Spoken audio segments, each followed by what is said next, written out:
Hi everyone, I'm back.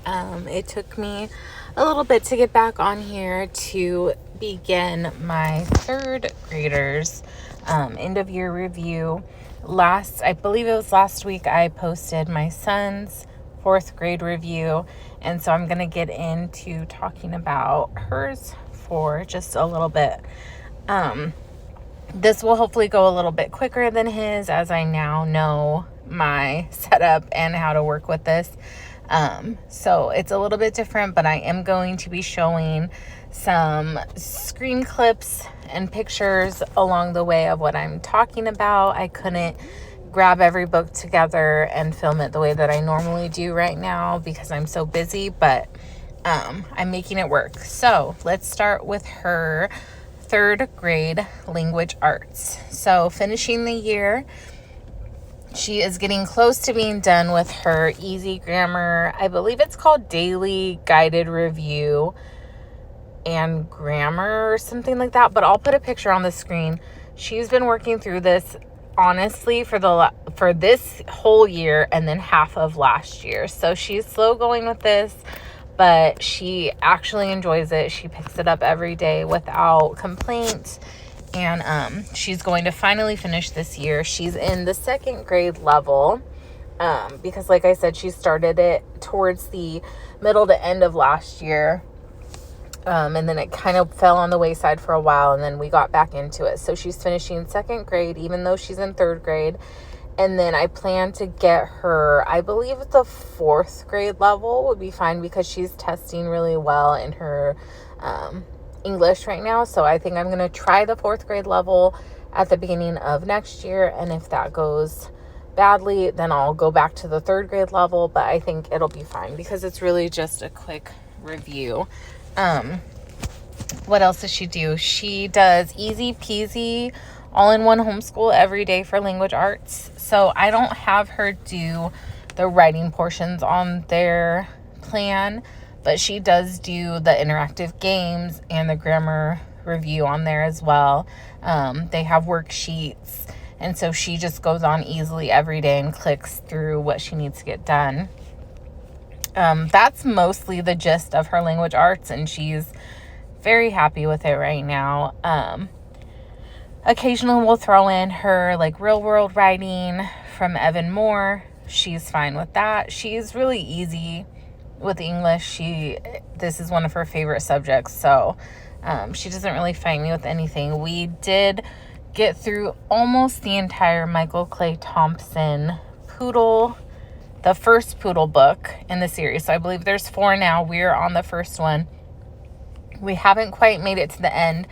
I don't know if we will make it to the end by the end of this year, but I have a plan for her and her second grade sister next year for grammar, and I plan to reintroduce the Poodle and then go through that again with both of them, just because she really enjoyed that and she could use the review of it as well. So that's my plan for next year. Her language arts this year went really well.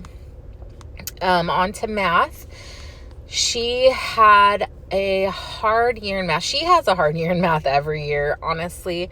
And I haven't been able to figure out which curriculum would work. I've gone through so many. We've tried everything. We've tried digital. We've tried workbooks. We've tried hands-on manipulatives. We've tried, oh my goodness, everything that you can think of under the sun. You can look back on my blogs, all the things we've tried. I finally think we found something that is working. So I got her Apologia level 3, and she has thus far not complained at all when doing it. She's happy.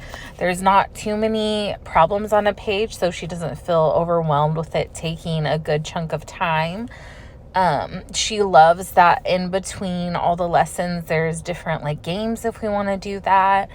It's been really gentle, and I feel like she is really understanding the concepts that we are going through. Now, I don't know if that has anything to do with the fact that she's ending third grade right now, but we just started this within the last couple months. So she's kind of reviewing all those things that a normal third grader was working on at the beginning of the school year. And so to her, it's kind of easy work. Like, she already knows those concepts. So maybe that's why she's doing really well with it right now, not complaining. But I don't care. I'm just going to keep trucking along with this and just pray that it stays doing really well for us. I really like it so far. And so, yeah, we'll just keep going through this throughout the summer and into next year, I'm sure. I don't think she'll be finished with the third grade level probably until at least like the middle of next year, if not the full year, based on how much we even work through it. She also supplements with Easy Peasy for math. So occasionally she'll do the math games on there, the worksheets on there. So she doesn't love that as much. She does complain occasionally, depending on what type of math concepts they're working in. But for the most part, that works as a good supplement. Moving into history, I'm not going to go really deep into history and science for her because in my son's 4th grade video I just posted, I go into depth of what we've been working on. So you can refer back to his video that I've put the timestamps on there. So it's really easy to navigate to the history and science sections. But we're really happy with our history and science right now. We're having a lot of fun doing those 2 subjects as a family. I do want to touch on, we have been studying the 50 states this year. So that was a big focus of mine. Thus far, we haven't done that yet in our homeschool. And so we're still working through the states. We've probably gotten through at least half of the country by now. I don't know the exact count, but it's going really well and my kids love that. And I actually have our YouTube videos that we put together. Each time we focus on a state, I put together different YouTube videos that I found focused on that state for kids. They have their junior state notebooks. They have a scratch off map, and it's just really fun. Everybody loves it. Recently, I did discover study.com has an elementary geography course. And so we started those videos, and actually those are going really well. They like that supplement because it's just quick little videos, just kind of like what we're already doing. But then at the end, there's like a digital quiz that they all get to answer the questions, and they think it's cool when they get 5 out of 5. So that's been fun to kind of pair with what we're already working on. So yeah, history and science is done. Go check my other video if you want more info. And then electives, she is currently mostly just artsy. Like, she loves doodling, she loves drawing, anything that has to do with art. Her and her sister love Art Hub for Kids, so anytime they see a new video on there with something adorable to draw, they're doing that every day.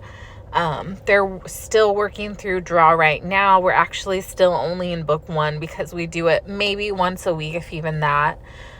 It's just more when they ask for it. I don't really make it like part of their schedule, but then every so often they'll see the book and be like, oh, we haven't done this in a while, so let's draw a new picture and copy work a new paragraph, and it's going really well. So I recommend Draw right now. We love Art Hubs for Kids. I don't know if I spoke about this on my son's video, but we're actually also doing Song School Spanish together as a family, and the 3 of them, I'm not kidding, they love this program. I don't know what it is about it, because to me, I thought it was going to be too babyish, like especially for my son who's going into 5th grade, but he's like on the older side of 5th grade. He could technically be in 6th grade next year. Based on his birthday, he just missed that deadline. But all 3 of them love the Song School Spanish. They love the songs. They find it so funny. They get up and like dance around when they're playing.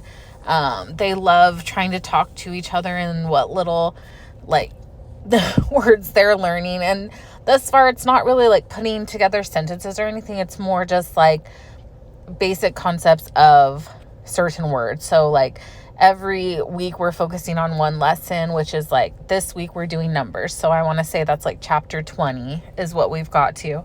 So we're doing numbers this week. Last week we learned like I have, I don't have, do you have, how to say tango, no tango, tienes, those kinds of things. So, and that was the first one that was like really like putting together a sentence kind of. So we're getting more into it, but thus far it's just really been like learning your colors, learning your numbers, learning the animals, those different kinds of things. So it's just really fun. I highly recommend it.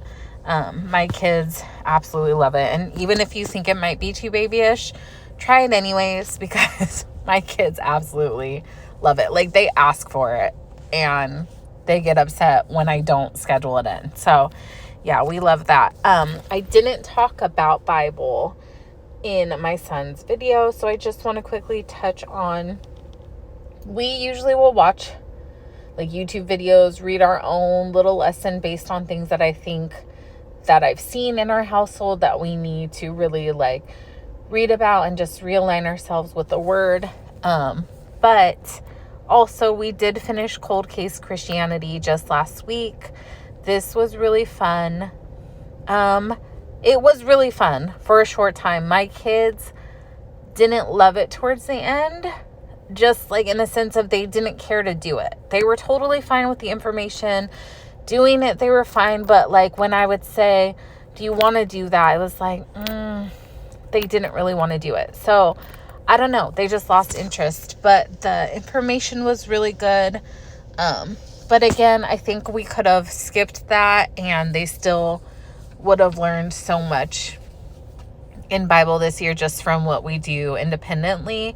But when I had seen this resource, I thought this looked like something interesting, and it was for a short time, but they quickly lost interest.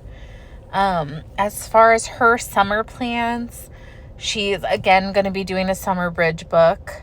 I actually got her the Brain Quest one. I just found it at Target. And yeah, she's just going to be doing that once a day, 1 to 2 pages. I might still have them do easy peasy through the summer because I think she still has some days. They're getting towards the end of their 180 days because we don't really school 5 days a week like that. But yeah, so I'll have them do that until they complete their 180 days. I want to say she's already completed her math portion because I do let her skip a lot on there that she doesn't want to do. But yeah, she'll work through language arts until that's complete, and then she'll go on her summer break. I don't really take a long summer break, and I'll still do our family subjects throughout.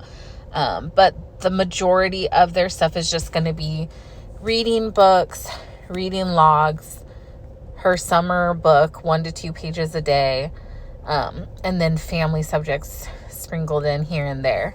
So yeah, that is it. And we had a really good year. I'm just happy that she's happy with her math right now. And that was really the only trouble subject that we were having. So everything's gone well. And I hope that this video can give you some good ideas potentially for your homeschool. And I'll see you soon. Thanks.